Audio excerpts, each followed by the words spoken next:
Un peu partout en Europe, un vent de changement souffle doucement sur l'industrie laitière.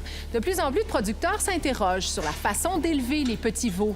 Parallèlement à ça, les consommateurs posent davantage de questions. Alors, comment concilier les attentes de chacun avec les contraintes de la production et la réalité économique? Voici l'exemple des Pays-Bas.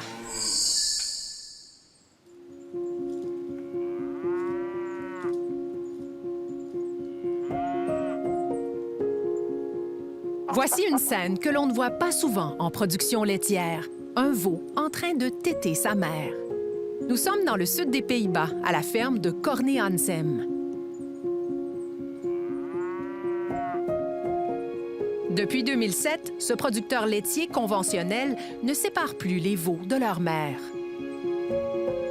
C'est au début des années 2000 qu'il entend parler de cette façon d'élever les petites génisses, mais il n'est pas convaincu.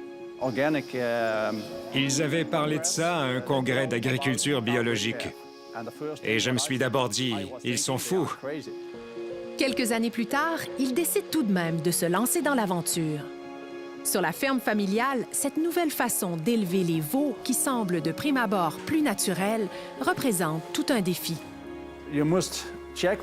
Ça demande un grand sens de l'observation. Mon père était très nerveux au début, parce que tout était nouveau. C'est bien plus facile de les mettre dans une huche et de leur donner du lait. Comme ça, on voit ce que le veau boit, s'il est malade. Mais beaucoup de choses lui manquent aussi, comme le contact social, la mère qui le lèche, par exemple.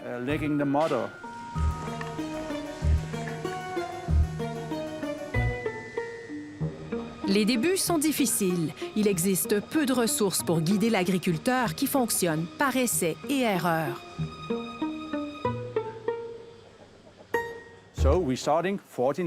On a commencé par garder le veau et la vache ensemble pendant 14 jours, mais ça causait beaucoup de problèmes, parce qu'un lien très fort s'était créé entre les deux, et puis on les séparait. On s'est donc demandé comment faire autrement. C'est alors qu'il fait la connaissance de Cynthia Ferver. Cette chercheuse est une spécialiste du comportement animal. À l'université, on lui avait toujours enseigné de séparer les veaux de leur mère. Les garder ensemble est donc une surprise pour elle aussi. Au départ, ce sont surtout des producteurs bio qui ont adopté ce système parce qu'ils devaient donner aux veaux le lait entier de la mère pendant 90 jours. Ils trouvaient que c'était beaucoup de travail de traire la vache, faire chauffer le lait et de nourrir le veau. Ils se sont donc dit, pourquoi ne pas laisser le veau avec sa mère?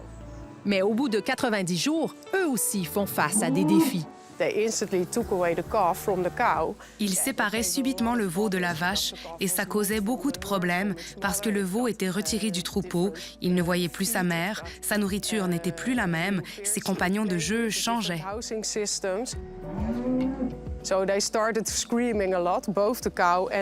Autant la mère que le veau se mettaient à meugler beaucoup. Et tous les avantages cumulés jusque-là, comme le gain de poids du veau, étaient perdus à cause du stress de la séparation. Les éleveurs sont alors venus nous voir et nous ont demandé « Avez-vous une solution pour nous ?» Commencent alors des recherches à la ferme pour tenter de trouver des réponses à la question cruciale du sevrage. Chez Cornet, la séparation se fait par étapes. Au bout de 3 mois, les petits veaux sont placés dans un enclos spécial pendant 1 semaine. Ils peuvent encore téter leur mère, mais seulement à travers une barrière. Après 1 semaine, on rajoute une autre barrière, et les veaux ne peuvent plus boire, mais ils peuvent encore voir leur mère et sentir son odeur. C'est une séparation graduelle. Dans d'autres fermes, cela se fait grâce à un anneau anti-succion, une invention canadienne. C'est plus courant dans l'industrie bovine de mettre cet anneau. Le veau peut rester avec la vache, donc le contact est maintenu, et il n'y a pas trop de différence puisqu'ils restent au sein du même groupe. Avant le sevrage, les petits veaux sont logés à la pouponnière dans l'étable, un endroit où le sol est recouvert d'une épaisse couche de paille. Les mères peuvent y entrer et en sortir, mais les veaux ne peuvent pas se promener ailleurs dans l'étable pour des raisons de sécurité et d'hygiène.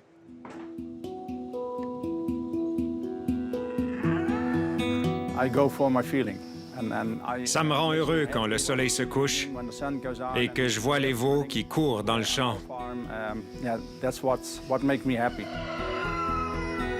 À la ferme de Cornet-Hansem, cela fait désormais plusieurs années que les veaux sont élevés avec les vaches et ils se portent bien. Le vétérinaire ne vient pas souvent ici, mais j'ignore à quel point c'est lié au fait de ne pas séparer les veaux de leur mère.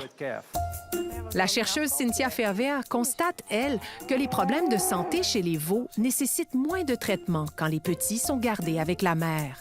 Ne pas les séparer permet aussi de respecter la hiérarchie au sein du troupeau, ce qui est aussi bénéfique. Ce qu'on observe, c'est que les veaux résistent mieux au stress et s'adaptent mieux aux changements parce qu'ils apprennent des plus vieilles vaches. Ils voient comment elles réagissent et ils les imitent.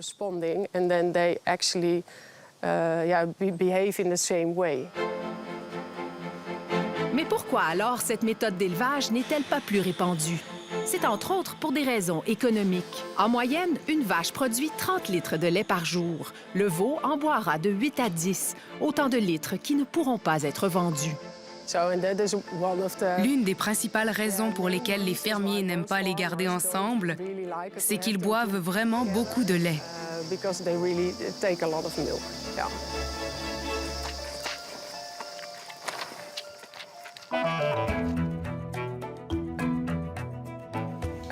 Pour rentabiliser cette méthode d'élevage, chez Cornet-Hansem, 100 du lait est transformé en fromage, Gouda entre autres. C'est sa sœur Erika qui est fromagère. La transformation à la ferme et la vente directe permettent d'obtenir un meilleur prix pour le précieux lait. Les nombreux visiteurs à la ferme apprécient particulièrement le mode d'élevage des génisses. Les gens apprécient vraiment qu'on ne sépare pas les veaux des vaches. C'est important de créer ce lien avec le public. Les Néerlandais sont reconnus pour être très sensibles au bien-être animal. Pourtant, la séparation vache-veau n'était pas une préoccupation jusqu'à récemment. Dans notre réglementation sur les animaux de compagnie, et ça s'applique aussi aux cochons, il est stipulé qu'ils doivent rester avec la mère un certain nombre de jours ou de semaines. Mais pour les vaches, étrangement, cette règle n'existe pas.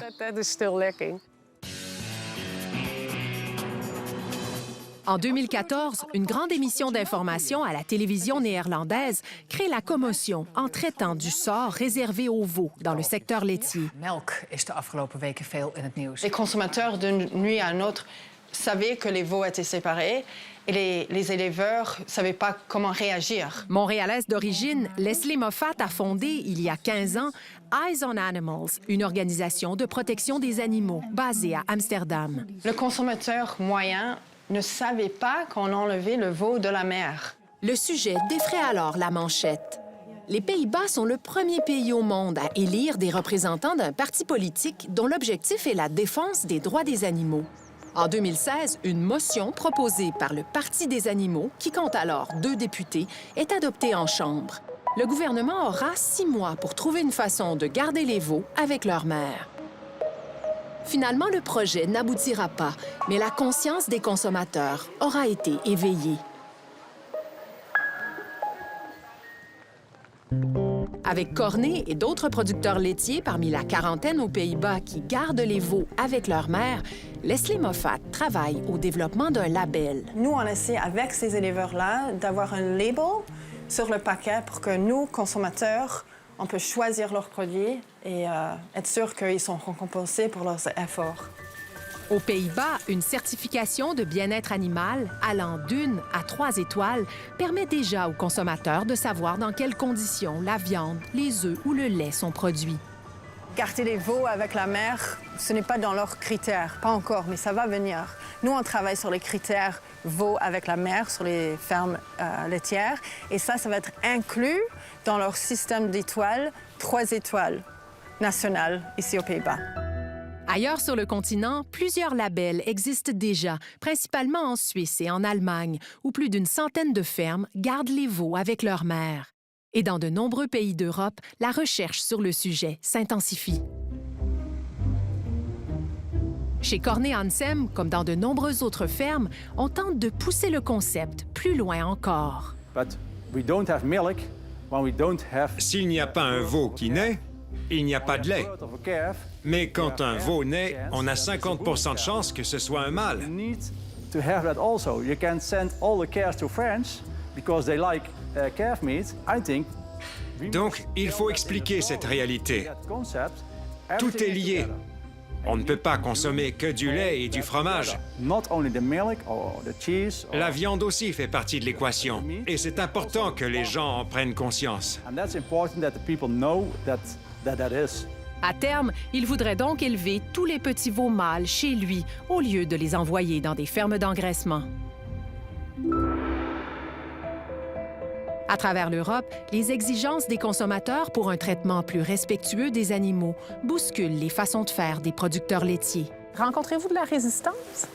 Oui, au début, beaucoup, parce que les éleveurs, ils étaient un peu en choc. D'abord, tous les consommateurs se posaient la question « Oh, on enlève les veaux, on ne savait pas ». Alors, ils étaient en choc. Et les éleveurs, tout d'un coup, ils devraient expliquer pourquoi ils faisaient ça. Et bien sûr, ils se sentaient accusés et défensifs. Mais maintenant, ça fait 7 ans qu'on discute. Et je pense qu'il y a beaucoup d'éleveurs qui lentement sortent de leur ferme en disant « Oh, vous faites ça, j'aimerais bien peut-être vous joindre. Qu'est-ce qu'il faut faire ?» Alors, non, c'est maintenant un sujet à discuter ensemble. C'est pas une guerre. Ça serait toujours un choix. C'est aux consommateurs de rendre ce choix plus populaire.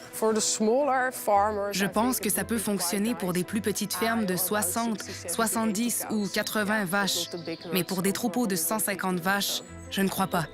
Car il faut réaménager complètement les tables dans ce genre de système.